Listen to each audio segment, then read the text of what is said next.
দেখছেন কলকাতা টিভি সংবাদ সারাদিন নিয়ে আপনাদের সঙ্গে রয়েছি ভাস্বতী। আসছি বিস্তারিত খবরে। আর শুরুতে যে খবরে নজর রাখবো, ভোটের মুখে বৃহস্পতিবার মহুয়া মৈত্রকে ইডির তলব। আগামীকালই দিল্লিতে তলব করা হয়েছে তাকে। কৃষ্ণনগরের তৃণমূল প্রার্থীকে লোকসভা ভোটের মুখে তলব। বিদেশি মুদ্রা সংক্রান্ত মামলায় মহুয়া মৈত্রকে তলব করা হয়েছে। এর আগে আমরা দেখেছি মহুয়া মৈত্রর আলিপুরে তার বাবা মায়ের বাড়িতেও তল্লাশি অভিযান চালিয়েছিল কেন্দ্রীয় তদন্তকারী সংস্থা। রিয়া মাঝি আমাদের প্রতিনিধি রয়েছেন ফোন লাইনে। রিয়া, ইডি সূত্রে কি জানা যাচ্ছে বিস্তারিত? দেখো, তোমায় জানিয়ে রাখবো যে লোকসভা ভোট আসন্ন এবং সব থেকে বড় বিষয় হচ্ছে 31শে মার্চ, যেখানে মুখ্যমন্ত্রী মমতা বন্দ্যোপাধ্যায় যাচ্ছেন কৃষ্ণনগর এবং সেখানেই মহুয়া মৈত্রর প্রচার রয়েছে।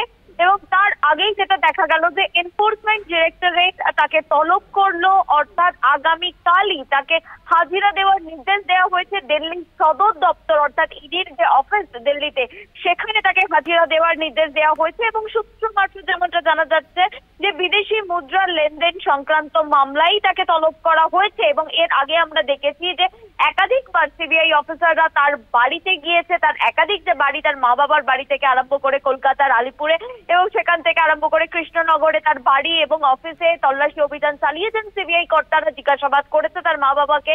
এবং তারপরেও যেটা দেখা যাচ্ছে যে এনফোর্সমেন্ট ডিরেক্টরেট এবার সিবিআই এর পর ইডি তাকে তলব করলো এবং আগামীকাল অর্থাৎ 28 তারিখ বেলা 11টার মধ্যে যে ইডির যে সদর দপ্তর রয়েছে দিল্লিতে, সেখানেই হাজিরা দেওয়ার নির্দেশ দেওয়া হয়েছে মহুয়া মৈত্রকে।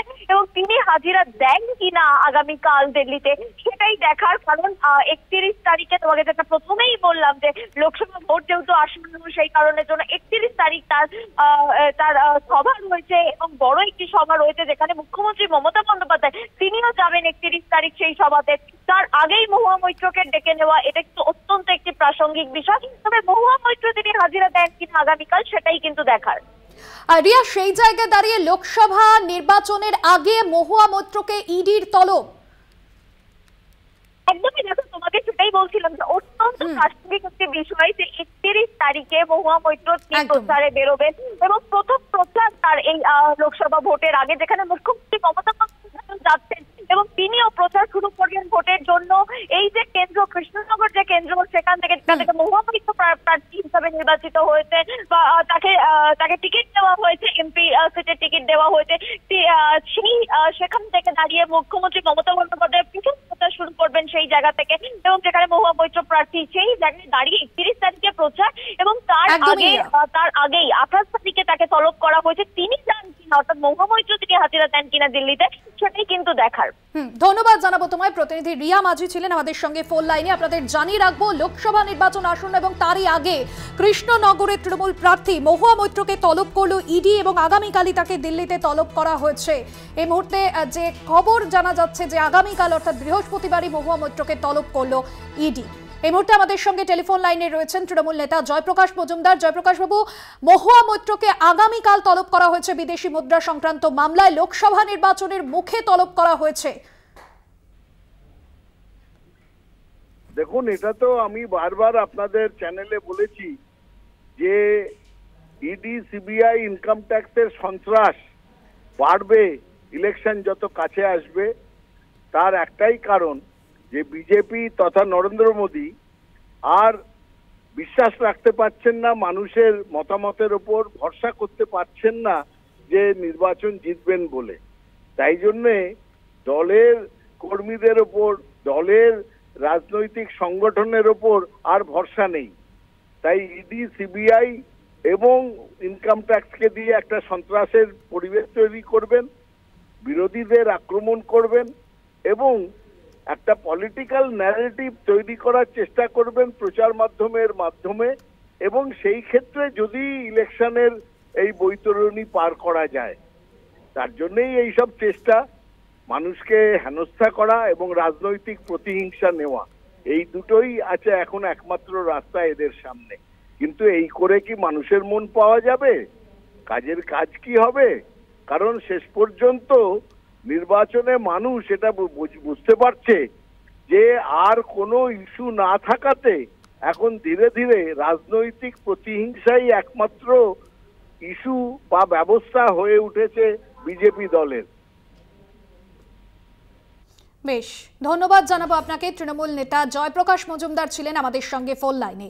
লোকসভা নির্বাচন আসন্ন, আর সেই জায়গায় দাঁড়িয়ে যেখানে কৃষ্ণনগরের তৃণমূল প্রার্থী মহুয়া মৈত্র তার প্রচার কর্মসূচি শুরু করবেন এবং সেই প্রচার কর্মসূচিতে থাকবেন খোদ মুখ্যমন্ত্রী মমতা বন্দ্যোপাধ্যায়। তবে আগামীকাল বৃহস্পতিবার মহুয়া মৈত্রকে ইডির তলব, আগামীকালই তাকে দিল্লিতে তলব করা হয়েছে বিদেশি মুদ্রা লেনদেন সংক্রান্ত মামলায়। মহুয়াকে জিজ্ঞাসাবাদ করতে চায় ইডি, এমনটাই সূত্র মারফত জানা যাচ্ছে। এবং এর আগেও আমরা দেখেছিলাম যে আলিপুরের বাড়িতে, অর্থাৎ আলিপুরে মহুয়া মৈত্রর বাবা মার বাড়িতে তল্লাশি অভিযান চালিয়েছিলেন কেন্দ্রীয় তদন্তকারী সংস্থা।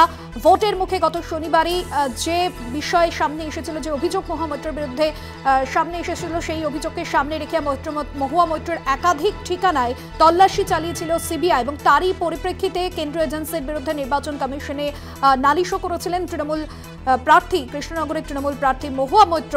এবং যেখানে তিনি লিখেছিলেন কমিশনকে, অর্থাৎ নির্বাচন কমিশনকে তিনি যে অভিযোগ করেছিলেন, যেখানে তিনি লিখেছিলেন যে সিবিআইয়ের যে পদক্ষেপ এই লোকসভা নির্বাচনের আগে বারংবার তল্লাশি অভিযান, সেই জায়গা বেআইনি, এমনটা কিন্তু উল্লেখ করেছিলেন তিনি।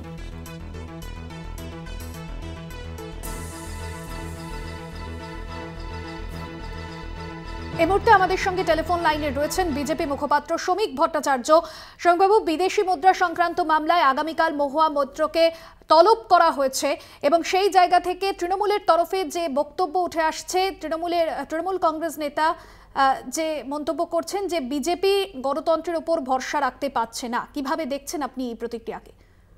দেখুন, মহুয়া মৈত্রের বিরুদ্ধে একটি অভিযোগ ছিল, যে অভিযোগ অত্যন্ত গুরুতর, যে তিনি দেশের আভ্যন্তরীণ নিরাপত্তাকে, দেশের সম্ভ্রমকে, পৃথিবীর বৃহত্তম গণতন্ত্রের যে মন্দির সেই লোকসভা, তার রীতিনীতি, তাকে কম্প্রোমাইজ করে ফেলেছেন।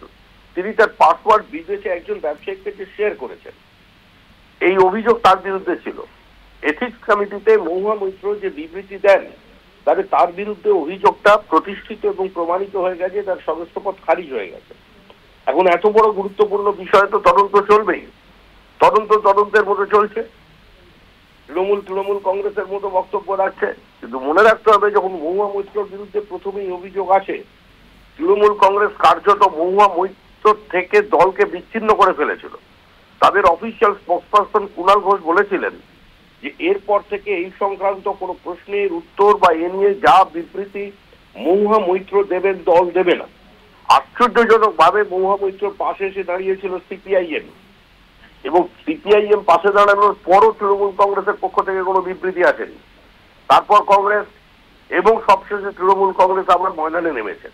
এখন এই বিষয় নিয়ে যদি তদন্ত হয়, যদি মনে হয় এটা রাজনৈতিক প্রতিহিংসা, যদি সেই একই ভাঙা রেকর্ড আবার চলে যে বিজেপি ভয় পেয়ে মহুয়া মৈত্রর বিরুদ্ধে পাঠিয়েছে, তাহলে অন্তত ভারতবর্ষের মানুষ মূর্খ নয়। ভারতবর্ষের মানুষ জানে যে নরেন্দ্র মোদীর এতটা দুর্দিন আসেনি যে মহুয়া মৈত্রর বাড়িতে গিয়ে ইডি সিবিআই পাঠিয়ে তাকে নির্বাচনে জিততে হবে। আমাদের লড়াই রাজনৈতিক লড়াই, আর ইডি সিবিআই যেটা কাজ করছে সেটা কারাপশনের বিরুদ্ধে জিরো টলারেন্স নিয়ে কোর্টের নজরদারিতে এবং নির্দেশে করছে। আমাদের লড়াই রাজনৈতিক লড়াই, এই লড়াই আমরা মহুয়া মৈত্রকে এবার কৃষ্ণনগরের নির্বাচনে হারিয়ে দেবো। মহুয়া মৈত্র দিল্লি যাবেন না, আমাদের প্রার্থী দিল্লি পৌঁছবেন। ধন্যবাদ। অনেক ধন্যবাদ জানাবো আপনাকে। বিজেপি মুখপাত্র শ্রমিক ভট্টাচার্য ছিলেন আমাদের সঙ্গে ফোন লাইনে।